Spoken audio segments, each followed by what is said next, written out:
नमस्कार, मैं हूं सुधीर चौधरी और इस वक्त मैं उत्तर प्रदेश की राजधानी लखनऊ में हूं और वहां पर मैं हूं उत्तर प्रदेश के मुख्यमंत्री अखिलेश यादव के घर पर। ये वो जगह है जहां हर पार्टी आना चाहती है। उत्तर प्रदेश में जितना भी इस वक्त राजनीतिक संघर्ष चल रहा है वो इसलिए है क्योंकि हर पार्टी चाहती है कि वो इस जगह पर आ जाए, यहाँ पर काबिज हो। उत्तर प्रदेश की आबादी पाकिस्तान की आबादी से ज़्यादा है। उत्तर प्रदेश राजनीति के तौर पर सबसे सेंसिटिव राज्य माना जाता है। उत्तर प्रदेश में 80 लोकसभा सीट हैं। देश के प्रधानमंत्री मोदी उत्तर प्रदेश से चुनाव लड़ते हैं। अगले राष्ट्रपति इलेक्शन जब होंगे उसमें भी उत्तर प्रदेश की इन चुनावों की भूमिका बहुत अहम होने वाली है और इस देश में सबसे ज़्यादा प्रधानमंत्री भी इसी राज्य ने दिए हैं। इसलिए ये राज्य, ये चुनाव बहुत महत्वपूर्ण है और इस राज्य के इस वक्त जो मुख्यमंत्री हैं वो भी बहुत महत्वपूर्ण है। अखिलेश यादव इस वक्त मेरे सामने बैठे हुए हैं। आज उनसे हम बात करेंगे। मैं व्यक्तिगत रूप से अखिलेश यादव को पसंद करता हूं, हमारी दोस्ती भी है, लेकिन आज के इस इंटरव्यू में वो दोस्ती बीच में आपको कहीं भी आड़े नहीं आएगी। अखिलेश जी, आपका बहुत बहुत स्वागत है। बहुत धन्यवाद आपका। और मुझे लगता है कि आपका सबसे दिलचस्प इंटरव्यू ये रहने वाला है। तो मैं शुरू यहाँ से करता हूँ क्योंकि हम जिसका भी इंटरव्यू कर रहे हैं आजकल, हर पार्टी, हर नेता यही दावा करती है कि सरकार हमारी आ रही है। तो मैं यहाँ से शुरू नहीं करूँगा, आप भी मुझे पता है यही कहेंगे कि सरकार आपकी बनेगी। मैं यहाँ से शुरू करना चाहता हूँ कि अगर आपको इतना भरोसा है कि काम बोलता है और आपको इतना विश्वास है कि आपकी सरकार ही बनेगी और आप अच्छा कर रहे हैं, तो फिर गठबंधन की क्या ज़रूरत थी? गठबंधन जो आपने किया कांग्रेस के साथ, उससे आपकी नर्वसनेस झलकती है, उससे ये झलकता है कि आपके हाथ पांव फूले हुए हैं। मैं ये कहूँगा कि गठबंधन इसलिए किया कि कोई बात बिल्कुल पक्की हो जाए, कोई बात पे एकदम स्टैंप लग जाए और लोगों के अंदर जो कुछ कन्फ्यूज़न था, कन्फ्यूज़न ख़त्म हो जाए। लोगों के अंदर अगर दुविधा है कि अकेले या उत्तर प्रदेश में बहुमत की सरकार नहीं बन सकती, वो दुविधा ख़त्म हो जाए। इसलिए मैंने कांग्रेस के साथ समझौता किया, गठबंधन किया और मैं ये कह सकता हूँ कि कांग्रेस और समाजवादी पार्टी मिलकर के आने वाले समय में सबसे ज़्यादा सीटें जीतेगी। मैंने तो यहाँ तक कहा कि अकेले चुनाव में लड़ा होता तो 250 सीट जीतता। कांग्रेस के साथ आने से 300 के आसपास समाजवादी पार्टी और कांग्रेस की सीटें रहने वाली हैं। तो 300 सीटों का लालच आप क्यों कर रहे हो? 250 बहुत थी आपके लिए। ये इसीलिए मैं आपसे ये सवाल पूछ रहा हूँ। इसका मतलब आपको अपने ऊपर और अपनी पार्टी पर इतना यकीन नहीं था, भरोसा नहीं था कि आप अकेले चुनाव जीत सकते हैं? मैंने ये कहा कि कोई बात एकदम पक्की हो जाए। अब प्रदेश में कन्फ्यूज़न किसी को नहीं है और मैं समझता हूँ जिस तरह के उत्तर प्रदेश में पहले चरण में मतदान हुआ है, उसके बाद ये साफ हो गई है बात कि साइकिल और कांग्रेस सबसे आगे चल रही है। तो ये कन्फ्यूज़न ख़त्म करने के लिए, लोगों के अंदर दुविधा न रहे, इसलिए ये समझौता किया है और मैं समझता हूँ गठबंधन प्रदेश और देश को एक संदेश देने जा रहा है। कांग्रेस पार्टी आज की हालत में एक छोटी पार्टी है आपके मुकाबले। सिर्फ 44 सीटें वो जीत पाए थे लोकसभा में। यहाँ पर सिर्फ 7.5% वोट शेयर है उनका। ऐसी पार्टी को आपने 105 सीटें दे दी। ये भी तो अपने आप में ये दिखाता है कि आप या तो कंफ्यूज्ड हैं या आप श्योर नहीं हैं अपनी विक्ट्री को लेकर। नहीं तो आप अच्छी बार्गेनिंग करके कांग्रेस को नीचे ला सकते थे। 105, 1/4 सीटें आपने दे दी उनको। राजनीति में आंकड़े का खेल बड़ा है, लेकिन अगर मजबूत दोस्ती करनी है तो उसके लिए दिल बड़ा चाहिए होगा। बार्गेन में कर सकता था, सीटें ऊपर नीचे भी हो सकती थीं, लेकिन कम से कम मैंने ये कोशिश की है कि ये दोस्ती मजबूत हो और बड़े दिल से अगर दोस्ती की जाती है तो शायद लंबे समय तक चलती है। सोचो किसी कंजूस से दोस्ती हो जाती तो शायद दोस्ती ज़्यादा लंबी नहीं चलती। तो आप दोनों में से ज़्यादा कंजूस कौन है, राहुल गांधी या आप? मैं कंजूस नहीं कहूँगा, मैं ये कहूँगा कि उन्हें भी ज़्यादा मिल गया, मैंने भी ज़्यादा दे दिया, कम से कम ये दोस्ती मजबूत होगी।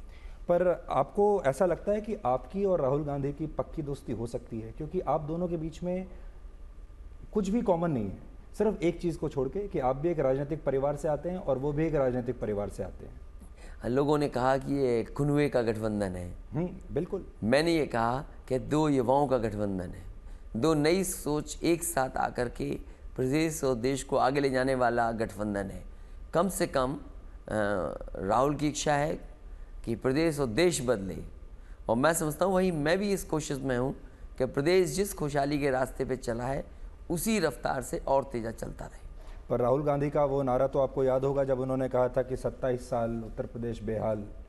और आपके बारे में न जाने उन्होंने कितनी बार और भी कितनी चीज़ें कही हैं अखिलेश यादव के बारे में। मैं आज पूरा रिसर्च लेकर आया हूँ, अगर आप चाहें तो आप पढ़ सकते हैं। तो आपको क्या लगता है कि राहुल गांधी के अचानक से राय आपके बारे में कैसे बदल गई? देखिए, नारा ज़रूर उनका रहा है।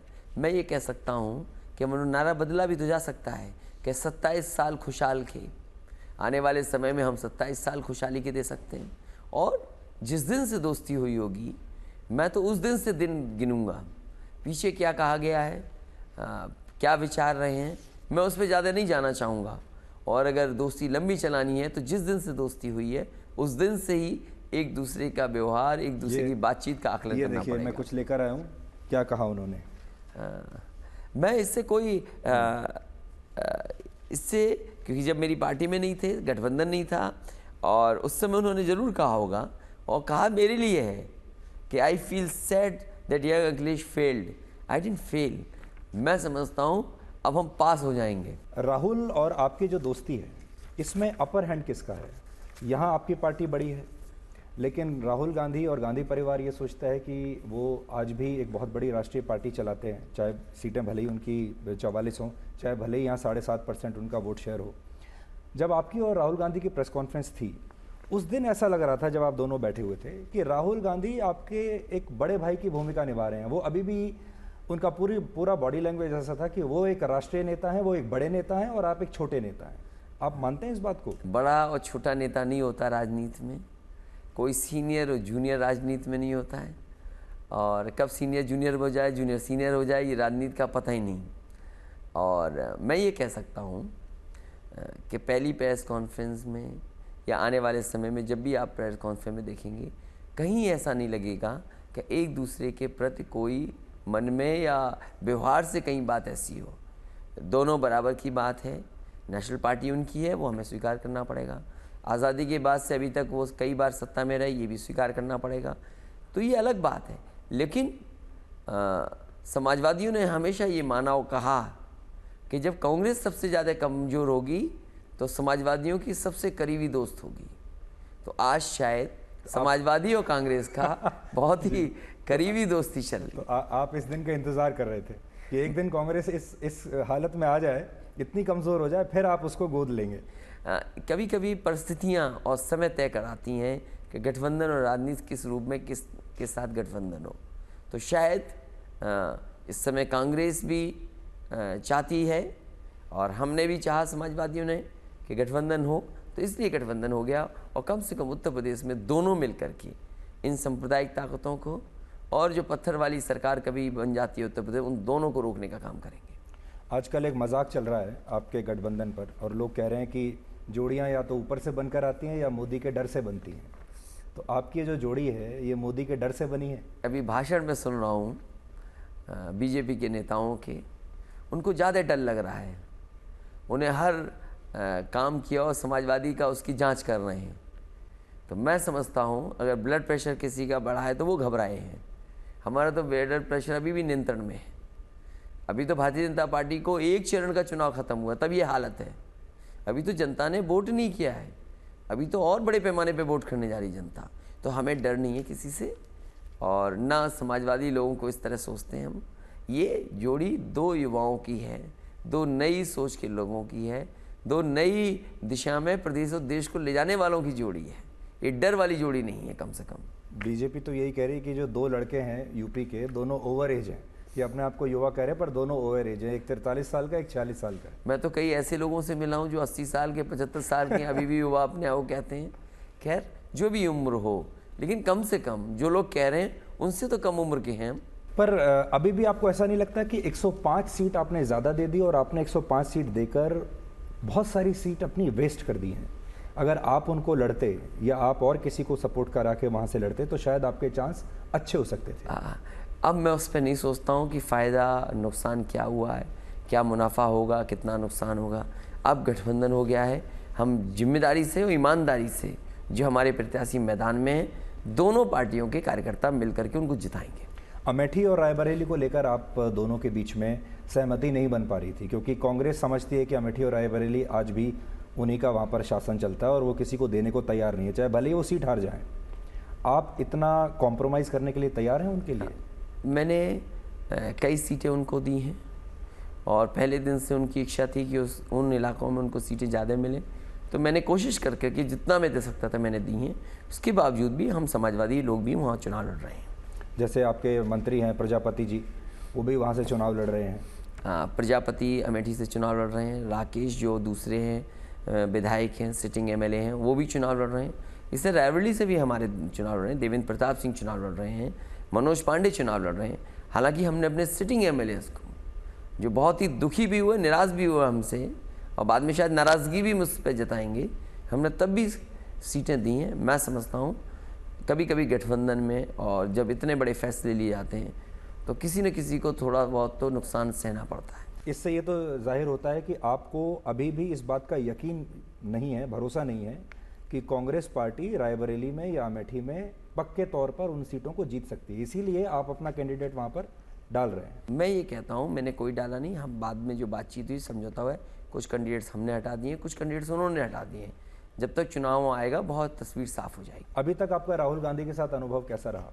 मैं तस्वीरें देख रहा था, वीडियो देख रहा था, जिस बार आप जा रहे थे ऊपर बैठकर रथ में, वो ऊपर बिजली के तारों का जंजाल था। अब आपको तो आदत है उस तरह के माहौल में चुनाव प्रचार करने की, लेकिन राहुल गांधी को शायद मेरे ख्याल से उनके जीवन का अनोखा और शायद पहला अनुभव रहा होगा। तो आप दोनों में वो अंतर उस दिन भी उन तस्वीरों में भी दिख रहा था कि आप अपने लोकल प्लेग्राउंड में हैं, आप बिल्कुल कंफर्टेबल हैं, लेकिन he is feeling like an outsider. स्वाभाविक है, तार आएंगे, पेड़ आएंगे तो झुकना पड़ेगा आपको, क्योंकि आपको डालियों से बचना है, तारों से बचना है। लेकिन कम से कम हम लोग कहीं भी उलझे नहीं, फंसे नहीं। और ये कई बार होता है जब आप कार्यक्रम करते हैं तो आपकी जो तैयारी है, वर्कर्स जो रूट तय कर देते हैं उसके अनुसार आपको जाना पड़ता है। लेकिन अच्छा है उन इलाकों को भी देखना जहाँ पर ऐसी चीज़ें हैं। तो ये तो राजनीतिक लोगों के लिए अनुभव की बात है। ये तो अच्छा अनुभव हुआ, अगर हुआ है तो हम दोनों को हुआ अनुभव अगर है तो। राहुल गांधी और क्या क्या सीख सकते हैं आपसे इस बार इन चुनावों में? मैं तो खैर क्यों किसी को सिखाऊंगा, लेकिन राजनीति में जैसे जैसे आदमी आगे बढ़ता है, जैसे जैसे परिस्थितियाँ सामने आती हैं, जैसे जैसे घटनाएं घटती हैं, मैं समझता हूँ उनसे बहुत कुछ अनुभव मिलता है। मान लीजिए इस बार आप जीत गए और आपका अनुभव बहुत अच्छा रहा, तो 2019 में क्या आप एक साथ फिर से लोकसभा चुनाव भी लड़ेंगे? अभी 2019 के लिए कोई बड़ा विचार नहीं किया है, लेकिन मैं ये कह सकता हूँ कि इस 2017 का चुनाव जीतने के बाद राजनीतिक परिस्थितियाँ बदलेंगी। 2019 में किस रूप में होंगी चीज़ें अभी कह पाना मुश्किल है। आप युवा हैं और अगर आपने दूसरी बार उत्तर प्रदेश जीत लिया तो 2019 तक ऐसा लोगों का कहना है कि आप एक राष्ट्रीय नेता के तौर पर, एक युवा राष्ट्रीय नेता के तौर पर सामने आएंगे। और बहुत सारे लोग ऐसा भी मानते हैं कि 2019 के लिए ये चुनाव बहुत महत्वपूर्ण है और हो सकता है कि आपका नाम भी प्रधानमंत्री के पद के लिए आ जाए उस वक्त, क्योंकि age is on your side. देखिए, आपकी ऐसी कुछ एम्बिशंस हैं? देखिए, मैं सपना देखता हूँ, लेकिन इतना बड़ा सपना नहीं देखता हूँ मैं। मेरा सपना केवल उत्तर प्रदेश तक है। मुझे जनता मौका देगी तो मैं काम करूँगा। यही एक्सप्रेसवे जो मैं लखनऊ तक ले आया हूँ, ये मैं गाजीपुर और बलिया तक पहुँचाना चाहता हूँ। ये मेट्रो का काम पूरा हो जाए, एक्सप्रेसवे के किनारे मंडियाँ और स्किल डेवलपमेंट के बड़े बड़े सेंटर, जिससे नौजवानों को ट्रेनिंग और रोज़गार देने के लिए व्यवस्था बना सकूँ। अभी शहरों में 24 घंटे बिजली दी है, गांव में भी 24 घंटे बिजली उपलब्ध करा दूं। यही मेरा बड़ा सपना है। अभी प्रधानमंत्री तक नहीं सोचना है, क्योंकि जो लखनऊ में रहता है वो ज़्यादा दिनों तक रह सकता है, जो दिल्ली चला जाएगा बहुत कम समय तक रह पाएगा। इसलिए दिल्ली से दूर रहेगा वो ज़्यादा राज करेगा। तो मेरा ये मानना है कि मैं जितने दिन उत्तर प्रदेश में रहूँगा शायद मैं राजनीति में अच्छा कर पाऊँगा। तो इसका एक मतलब ये भी है कि राहुल गांधी को आपसे कोई असुरक्षा की भावना नहीं होनी चाहिए, और ऐसी अगर कभी नौबत आ गई तो आप राहुल गांधी के प्रधानमंत्री बनने में रोड़ा नहीं अटकाएंगे, आप बीच में नहीं आएंगे, आप यहाँ खुश रहेंगे लखनऊ में। मैंने आपसे कहा कि मेरा कोई सपना बड़ा नहीं है, और कम से कम मैं ये मानता हूँ जो दिल्ली से दूर रहता है वो ज़्यादा दिन रहता है, ज़्यादा खुश रहता है। तो इसलिए अभी दिल्ली जाने की मेरी कोई जल्दी नहीं है। लेकिन राहुल गांधी का कांग्रेस का सपना तो है प्रधानमंत्री अपना कांग्रेस का सपना है, तो कांग्रेस को अपना सपना पूरा करने के लिए बड़े फैसले लेने पड़ेंगे, बड़ी कोशिश उन्हें करनी पड़ेगी, क्योंकि प्रधानमंत्री तक पहुंचना एक बड़ी चीज़ है, बड़ा सपना है। मैंने इसलिए भी आपसे कहा कि नेताजी एक बार करीब करीब वहाँ पहुँच गए थे, मुलायम सिंह जी, और कुछ लोगों ने उन्हें प्रधानमंत्री नहीं बनने दिया। हो सकता है नेताजी नहीं बन पाए तो नेताजी का पुत्र बन जाए। अभी नेताजी हैं और मैं समझता हूँ इस चुनाव के बाद सबसे ज़्यादा सम्मान किसी का बढ़ने जा रहा है तो वो नेताजी का। और राजनीतिक घटनाक्रम में, परिस्थितियों में अगर कुछ सम्मान देने का भी मौका मिलेगा तो नेताजी को पहले सम्मान देंगे। तो मेरी जिम्मेदारी ये है, अभी हाल फिलहाल 20-22 दिन का चुनाव बचा है, इसमें कैसे भी समाजवादी पार्टी सरकार बनाने के कामयाब हो जाए, सबसे ज़्यादा सीटें जीत जाए, जिससे बहुमत की सरकार बन जाए उत्तर प्रदेश में। उसके बाद क्या राजनीति किस रूप में फैसले लिए जाएंगे, मैं समझता हूँ उस पर निर्भर करेगा। इस चुनाव में आप अपना मेन जो आपका जो कॉम्पिटिटर है किसको मानते हैं? आप बीएसपी को मानते हैं कि बीजेपी को मानते हैं? मैं ये कह सकता हूँ समाजवादी पार्टी आगे है, आगे चल रही है। हम साइकिल चलाने वाले लोग हैं, बहुत जल्दी पीछे मुड़ के नहीं देखते हैं, इसलिए अपना हैंडल संभाले हुए ज़्यादा रफ्तार से जा रहे हैं। नंबर 2 पे कौन है, नंबर 3 पे क्या है, इस पे हम विचार नहीं कर रहे। अब इस पे नंबर 2 पे कौन है, नंबर 3 पे ही मैं सोच ही नहीं सकता कौन है। अब मैं अगले मुद्दे पर आता हूँ। नेताजी को कांग्रेस पार्टी के साथ गठबंधन बिल्कुल पसंद नहीं था और फिर भी आपने ये गठबंधन किया, तो नेताजी को बुरा तो लगा होगा? मैंने नेताजी की जानकारी में लाने का काम किया और क्योंकि ये गठबंधन होना ज़रूरी था, इसलिए मैंने फैसला लिया कि किसी के अंदर कोई कन्फ्यूज़न ना बचे, देश में सांप्रदायिकता के खिलाफ एक विकास को आगे ले जाने वाली सरकार और गठबंधन काम करे। इसलिए मैं समझता हूँ नेताजी भी सहमत हैं। लेकिन नेताजी ने अभी तक आपके लिए कोई प्रचार नहीं किया, जबकि अगर सहमत होते तो आपके लिए चुनाव प्रचार करते, आपके लिए आते, आपके लिए वोट मांगते। मैं समझता हूँ जिन भी प्रत्याशियों के लिए नेताजी जा रहे हैं वो सभी समाजवादी पार्टी के प्रत्याशी हैं। लेकिन खुलकर तो नेताजी नहीं जा रहे हैं, वो सिर्फ शिवपाल जी को सपोर्ट कर रहे हैं अभी तक। वो जसवंत नगर भी गए, भरतना भी गए, लखनऊ भी गए। तो मैं समझता हूँ अभी आने वाले समय में अमेठी भी जा रहे हैं। तो मैं समझता हूँ तमाम जो प्रत्याशियों के जा रहे हैं वो सभी समाजवादी पार्टी के प्रत्याशी हैं। वो ये भी कह रहे हैं कि सरकार बने।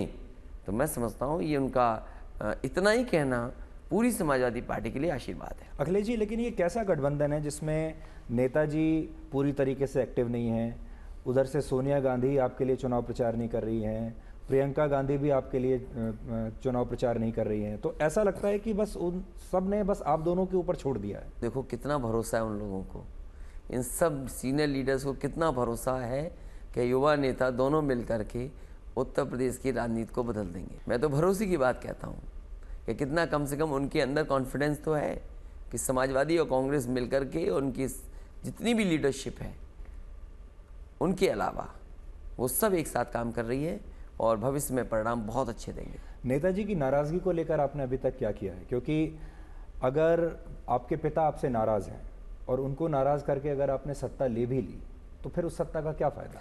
अभी उसमें बहुत वक्त है, लेकिन मैं और कोई भी पार्टी का सदस्य नहीं चाहता कि नेताजी नाराज़ रहें। पर वो तो हैं अभी।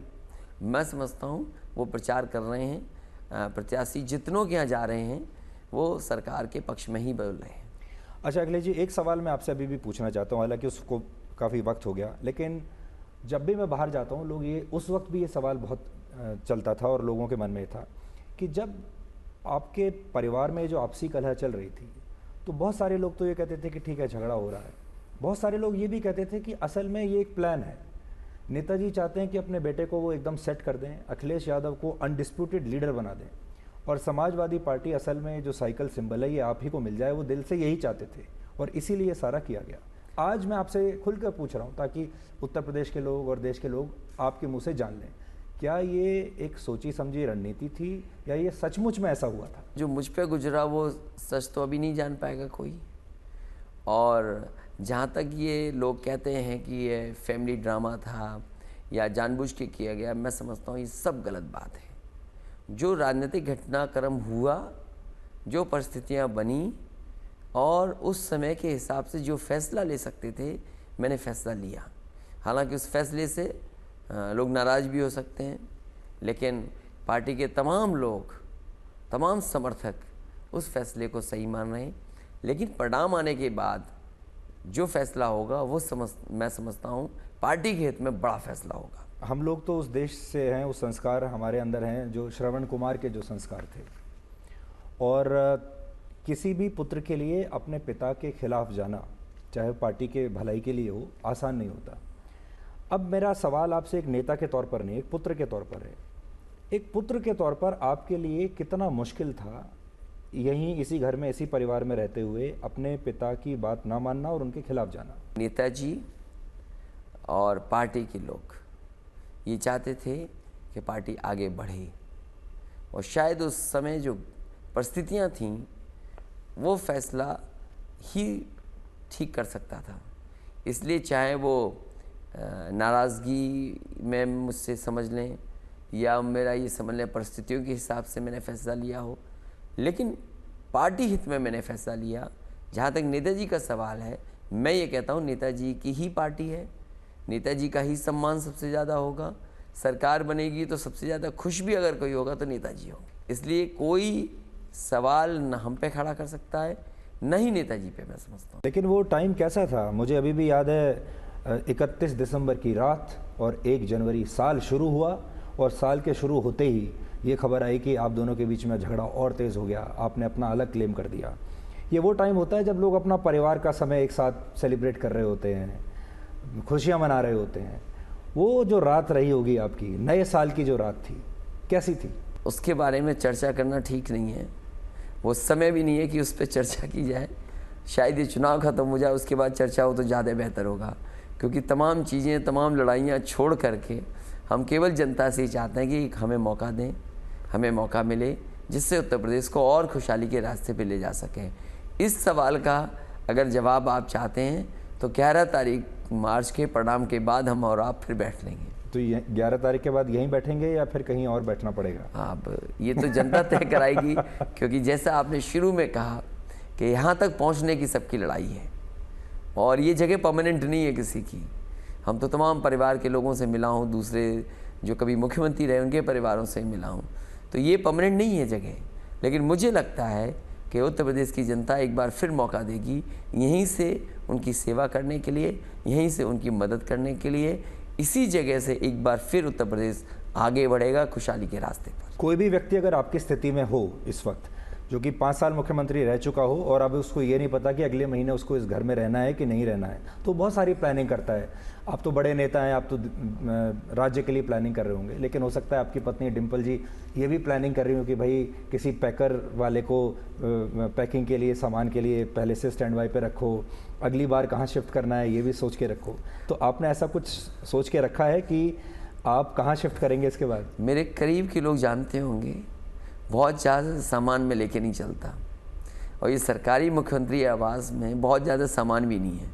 अगर जाना ही पड़ा तो बहुत ज़्यादा सामान मुझे ले जाने की ज़रूरत नहीं पड़ेगी, ना पैकर को बुलाने की ज़रूरत पड़ेगी। लेकिन मुझे भरोसा है कि जनता दोबारा समाजवादी पार्टी को मौका दे रही है, इसलिए अभी किसी का इंतज़ाम करने की ज़रूरत नहीं है। 11 मार्च को जब परिणाम आएगा तो आप फिर देखोगे कि समाजवादी पार्टी फिर यहीं पर सत्ता में दोबारा वापस आ गई। तो मतलब अभी पैकिंग के बारे में आप सोच नहीं रहे हैं? मैं सोच रहा हूँ पैकिंग करके और क्या चीज़ ले आऊँ क्योंकि 11 मार्च के बाद चीज़ें और लानी पड़ेंगी।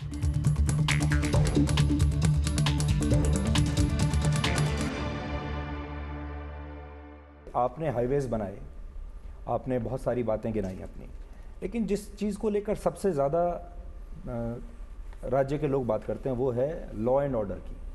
और आज भी हालत ये है कि उत्तर प्रदेश में महिलाओं को बाहर निकलते हुए डर लगता है। और ये बात आप हो सकता है आप डिनाई कर दें कि नहीं ऐसा कुछ नहीं है, लेकिन ये सच्चाई है। और सच्चाई ये भी है कि क्राइम के मामले में उत्तर प्रदेश देश का नंबर 1 राज्य है। तो उस पर आप फेल कैसे हो गए इस फ्रंट पर? जो लोग मेरे पे आरोप लगा रहे हैं, जो मुझसे ये कह रहे हैं कि हम लॉ एंड ऑर्डर के इशू पर नाकाम रहे हैं, उनको कम से कम देश के तमाम प्रदेशों के आंकड़े लाने चाहिए, घटनाएं नहीं बतानी चाहिए। जो आपके होम डिपार्टमेंट के आंकड़े हैं, जिस तरह के और प्रदेशों में घटनाएं हैं, उनके बारे में भी सोचना चाहिए। और मैं तो ये कहता हूँ कि कम से कम सुधार कानून व्यवस्था में लाने का काम समाजवादी सरकार ने किया है। ये जो 100 नंबर हमने शुरू किया है, शायद ये देश के लिए उदाहरण होगा। पहले जो शिकायतें होती थीं कि पुलिस घटना स्तर पे नहीं पहुंचती है, कभी पुलिस का फ़ोन नहीं उठता है, मैं समझता हूं उत्तर प्रदेश सरकार ने जो 100 नंबर दिया है, ये कानून व्यवस्था को बेहतर करने के लिए सबसे बड़ी व्यवस्था है। और इतने बड़े पैमाने पर नौकरी देना जवानों को, ट्रेनिंग कर करके उनको शामिल करना, साथ ही साथ पुलिस का मनोबल बढ़े तो उनका प्रमोशन से लेकर के और तमाम सुविधाएं देना, मैं समझता हूँ उत्तर प्रदेश के अलावा किसी प्रदेश ने नहीं किया। जो विरोधी पार्टी है जी, क्योंकि विकास का उनके पास मुद्दा नहीं है और विकास का मुद्दा न हो पाना ही उनकी सबसे बड़ी हार की पहचान है, तो जानबूझ करके ये कहना कि उत्तर प्रदेश का लॉ एंड ऑर्डर बेहतर नहीं है। मुझे दुख हुआ कि प्रधानमंत्री जी ने बदायूं की घटना को उठाया। वो जाने कब घटना घटी थी और वो भी सीबीआई जांच हुई थी इसमें। हमने कभी भी किसी ने अगर मांग की होगी कि सीबीआई की जांच हो, मैं समझता हूँ सरकार ने सबसे पहले फैसला लिया होगा और जैसा वो चाहते होंगे उस हिसाब से फैसला भी लिया। सुल्तानपुर में आपने देखा अभी एक रेप विक्टिम की हत्या कर दी गई। सुल्तानपुर की घटना और जिस लड़की की मृत्यु हुई है, इसने पहले भी आरोप विधायक पे लगाए थे तमाम, और उस समय भी साजिश चल रही थी। और मैं कहूँगा कि कम से कम इस बात की जानकारी प्रदेश की जनता जाने, देश की जनता जाने आखिरकार उसके पीछे कौन है। और ये चुनाव के समय पर जानबूझ करके उस विधायक को बदनाम करने के लिए, पार्टी के ऊपर आरोप लगाने के लिए, ये कहीं ना कहीं बहुत बड़ी साजिश है। जिस समय सच्चाई सामने आएगी, मैं कह सकता हूँ, दावा करके कह सकता हूँ कि उस सच्चाई में आप देखेंगे कि समाजवादी पार्टी का कोई नाता नहीं है उससे। दूसरी बात, उसके परिवार के लोग जिससे चाहें जांच कराने के लिए मैं तैयार हूँ। अगर उन्हें उत्तर प्रदेश की पुलिस पर भरोसा है तो मैं उत्तर प्रदेश की पुलिस कर सकती है। और मैं ये कह सकता हूँ उस ज़िले में जो कप्तान पोस्टेड है, कम से कम वो ऐसा है जो न्याय देगा। अगर उन पर हमारी पुलिस पे भी भरोसा नहीं है तो चाहे वो सीबीआई कराना चाहें, हम उसके लिए भी तैयार हैं। ये तो चलिए एक घटना हो गई, लेकिन आप अपने दिल पर हाथ रख के ये कह सकते हैं कि आपके पूरे राज्य में कोई भी महिला, कोई भी लड़की बेहिचक शाम के बाद, अंधेरा होने के बाद कहीं भी निकल सकती है और कुछ नहीं होगा? मैं तो कहता हूँ कि जितना सुधार समाजवादी सरकार ला सकती थी, सुधार लाने का काम किया। सुरक्षा की भावना उनके मन में आए, उसका प्रयास और कोशिश की है।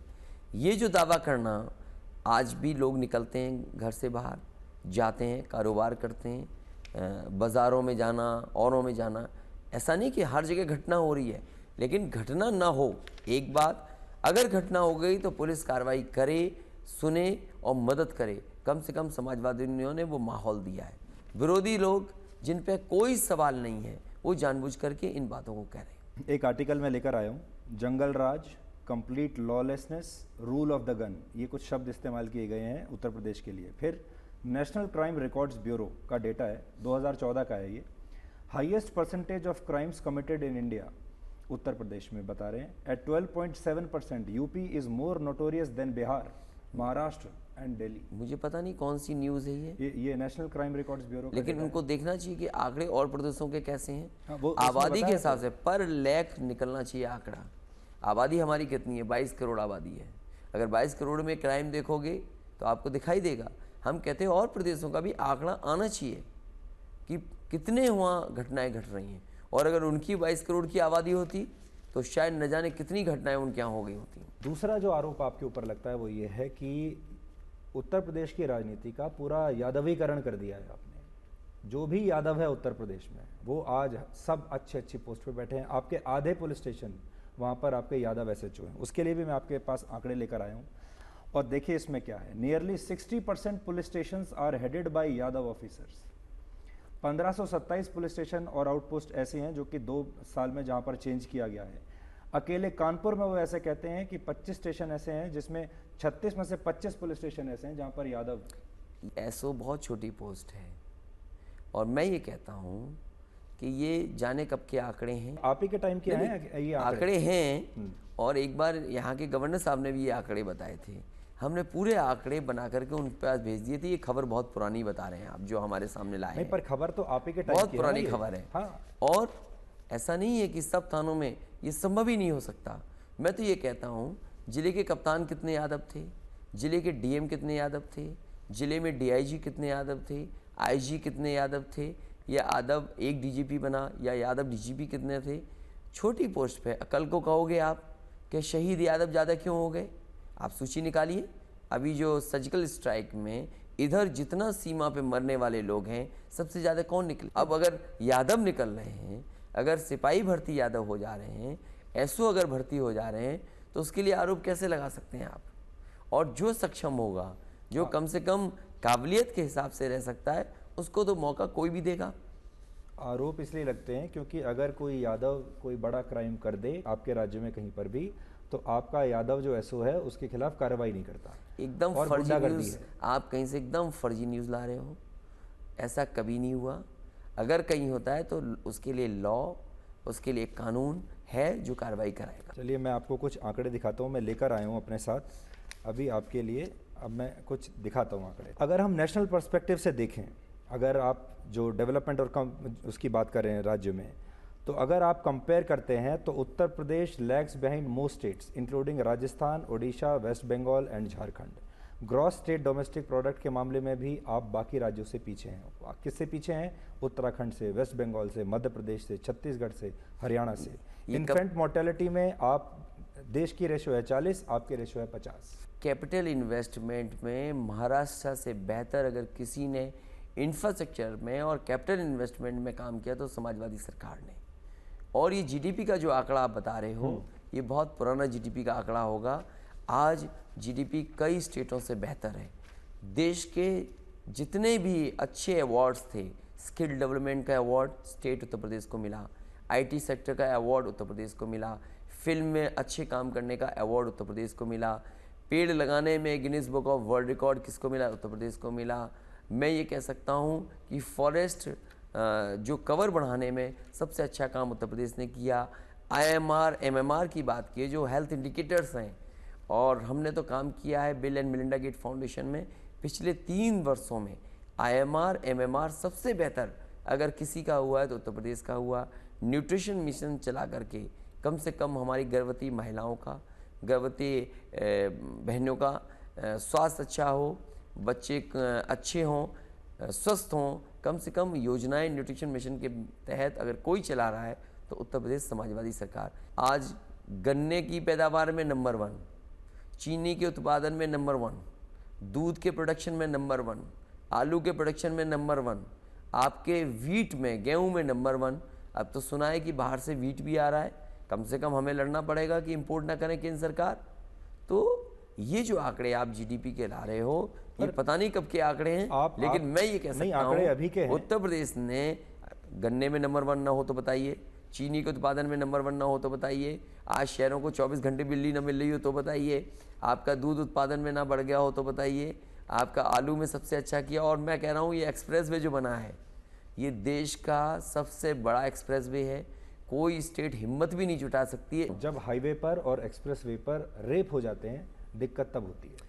ये जो घटना है वो तो आपने एक्सप्रेस वे मैं तो ये कहता हूँ, लेकिन उस पर सुरक्षा क्या रहेगी महिलाओं की? और वही इसीलिए बार बार आप जो कह रहे हैं ना कि नंबर 1, ठीक है आप नंबर 1 हैं। आप पहली स्टेट है जिसने हाईवे पुलिसिंग की व्यवस्था की है।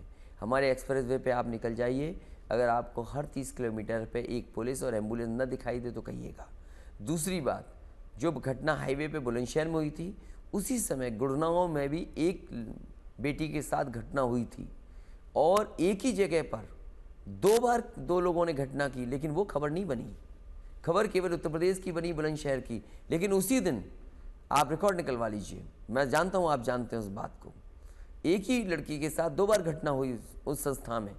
उस संस्था की खबर किसी नेशनल न्यूज़ में नहीं बनी। मीडिया को आपसे इतना प्यार क्यों है? मेरे शेयर नहीं है। अगली बार मेरी कोशिश होगी कि मैं इतना पैसा कमा लूँ, इतना पैसा कमा लूँ कि मेरा भी हर चैनल में शेयर आ जाए। ये शेयर वाले कभी कभी कमाल करते हैं, और शायद आप बेहतर समझते होंगे कि चैनल कैसे चलते हैं। इसलिए मैं ये कह रहा हूँ कि जो घटना बुलंदशहर की थी वो हुई थी, लेकिन सरकार ने कार्रवाई की। हम चाहते ऐसी घटना न हो, इसीलिए हाईवे पुलिसिंग बनाई है, और हाईवे पर पुलिस मौजूद रखते हैं आप। वहीं अगर दूसरे प्रदेश में कहीं घटना होती वो कभी खबर नहीं बनती। अगर अगली बार आपको मौका मिलता है, दोबारा आप मुख्यमंत्री बनते हैं, तो आप कुछ बदलेंगे इस बार से? मैं ये कह सकता हूँ आने वाले समय में समाजवादी पार्टी की सरकार बनेगी तो उत्तर प्रदेश नंबर 1 होगा, हर क्षेत्र में नंबर 1 होगा। यहाँ के किसानों को क्या सुविधा दे सकते हैं, सुविधा दे करके, मंडियाँ बना करके, उनके उत्पादन को हम लघु से लेकर के दिल्ली और बड़े बाज़ारों में पहुँचाने का काम करेंगे। और जो मैं सड़क बना रहा हूँ, ये जो आगरा से लखनऊ पहुँच गई है, यही गाजीपुर और बलिया तक पहुँचेगी। इसके किनारे मंडियाँ, इसके किनारे स्किल डेवलपमेंट के बड़े सेंटर्स और किसानों को सुविधा देने वाली चीज़ों को बनाने जा रहा हूँ, जिससे कि जो महंगाई कभी कभी शहरों में उठता है सवाल, कभी टमाटर महंगा हो गया, कभी मिर्च महंगी हो गई, कभी अदरक महंगी हो गई, कभी तरबूज नहीं खाने को मिले, कभी खरबूज खाने को नहीं मिले, कम से कम ये हाईवे, उत्तर प्रदेश का हाईवे पूरे दिल्ली, एनसीआर और बड़े बड़े शहरों को खाने का सामान भिजवाने का काम करेगा, समय पर पहुंचेगा। इसीलिए मैंने बाबा रामदेव जी को भी 400 एकड़ ज़मीन दी है, क्योंकि इधर उन्होंने बाज़ार में अपनी धाक बनाई है, योगा के साथ साथ घी और सामान का भी बनाया है। तो मैंने उनसे भी कहा है, और मैं तो कहता हूँ कि इस तरह कोई भी फूड प्रोसेसिंग में अगर आना चाहेगा और उत्तर प्रदेश में काम करेगा तो उसका मैं सहयोग करूँगा, जिससे उनका भी लाभ हो, वहीं हमारे उत्तर प्रदेश के किसानों को भी लाभ पहुँचे। अब आपके दुश्मनों की बात करते हैं जो ये कह रहे हैं कि ये सब करने के लिए आप रहेंगे ही नहीं, और वो उसकी पूरी कोशिश भी कर रहे हैं। अब मोदी जी कह रहे हैं कि आप तो कह रहे हैं कि काम बोलता है, लेकिन वो ये कह रहे हैं कि काम नहीं, कारनामा बोल रहा है आपका। अमित शाह ये कहते हैं कि हमारी तो लड़ाई समाजवादी पार्टी से है ही नहीं, पहले चरण में हमारी सीधी लड़ाई बीएसपी से थी और समाजवादी पार्टी तो नंबर 2 पर भी नहीं है। जब आप इस तरह के बयान सुनते हो तो आपका मनोबल टूटता है? बहुत ही निराश हो गए हैं बीजेपी के दोनों नेता, और इसलिए क्योंकि पहले ही चरण में इनको नकार दिया गया है। ये बात सच्चाई वो जानते हैं और जनता ये सच्चाई जानती है। जो वोट इन्हें मिलने जा रहा था वो वोट इनको नहीं मिला, और पूरी तरीके से पहले चरण में जनता ने नकार दिया, और तभी ये सब दलों को छोड़ करके किसी के खिलाफ नहीं आजकल बोल रहे हैं।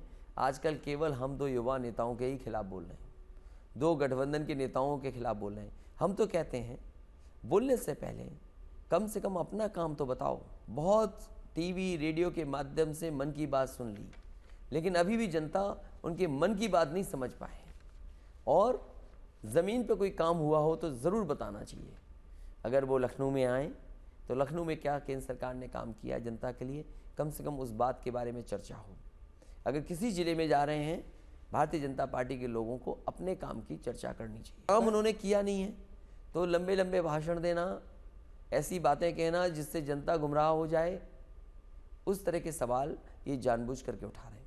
आपको ऐसा लगता है कि ये जो चुनाव है ये आपके काम को लेकर तो है ही, लेकिन मोदी जी ने जो काम किया है उसको लेकर भी है? नोटबंदी भी एक बड़ा इशू रहेगा। लोकतंत्र में जनता जिस चुनाव को देखती है उस चुनाव में मतदान करने लगती है।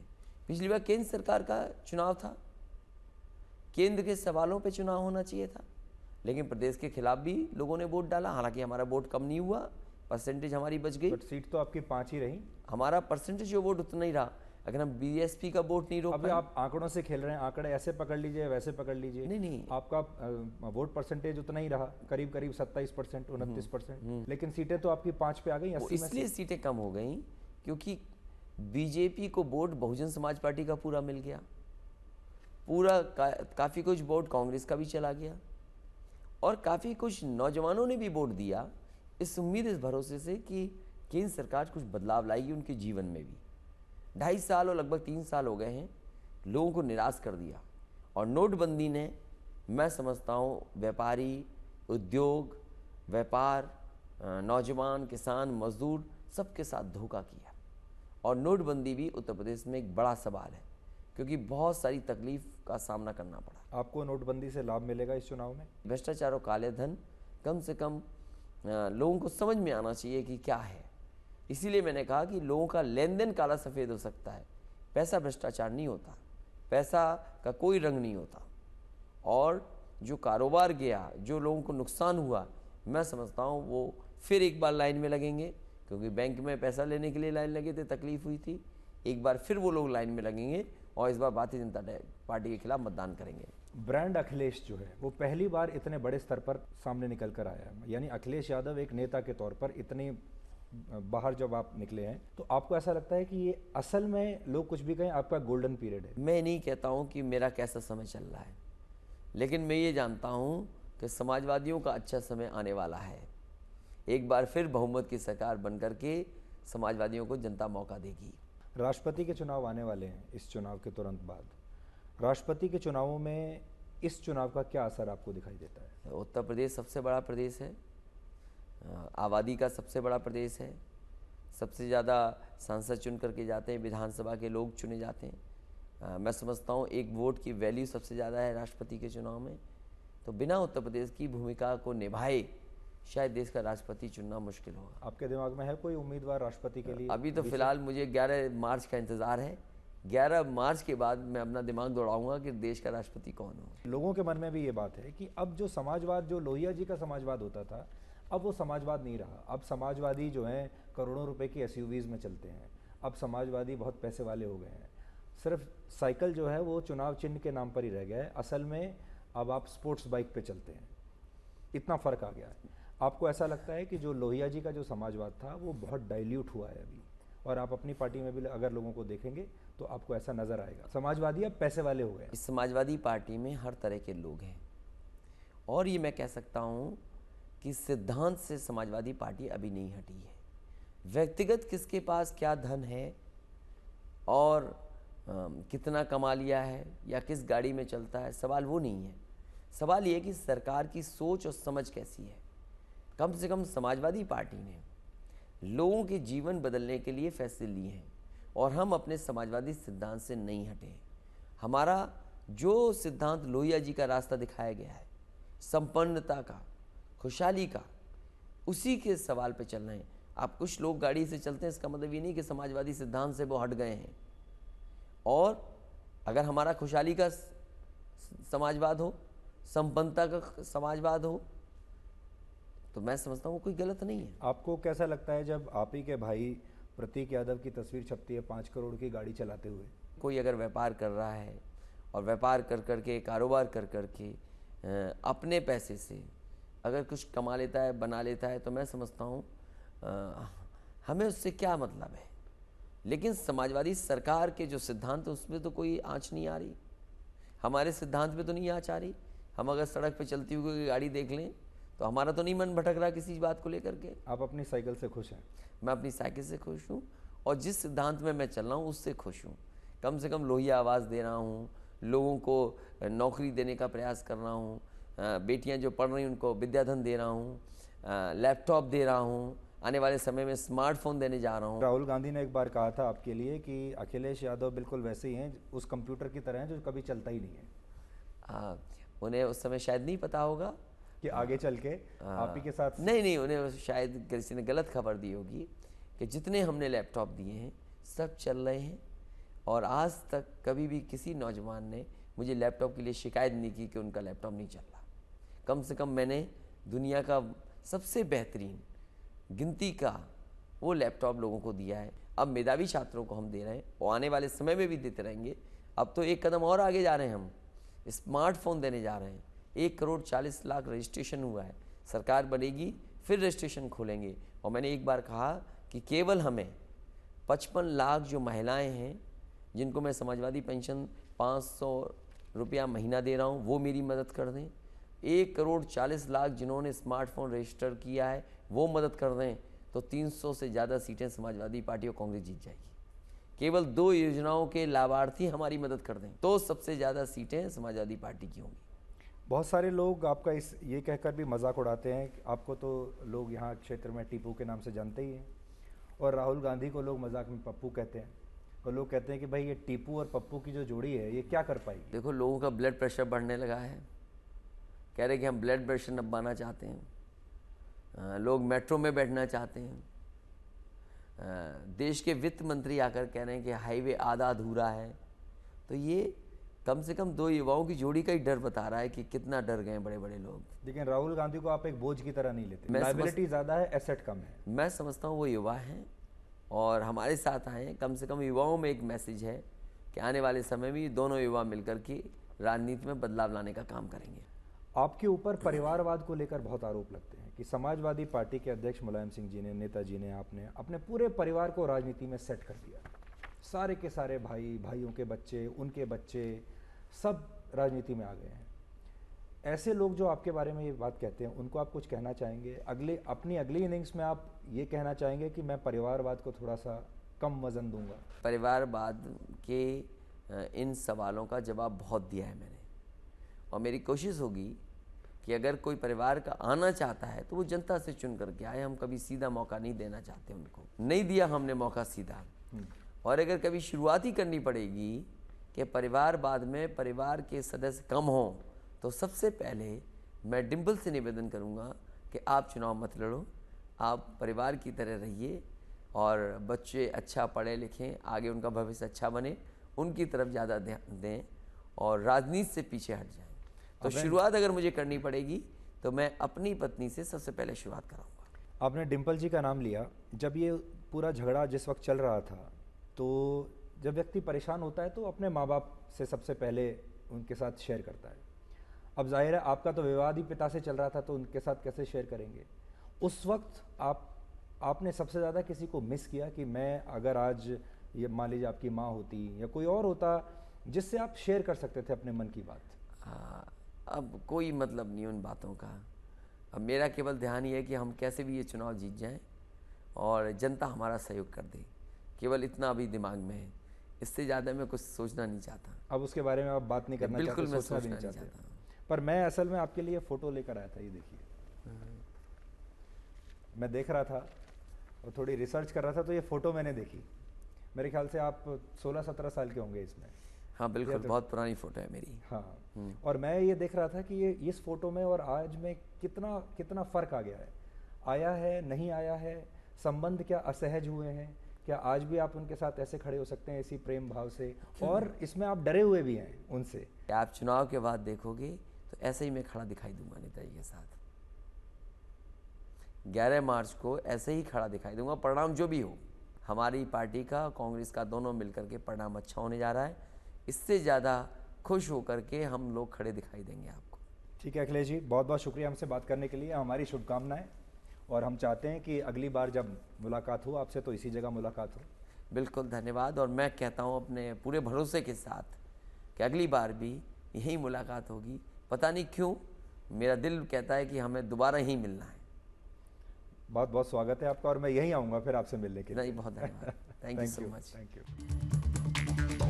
यू।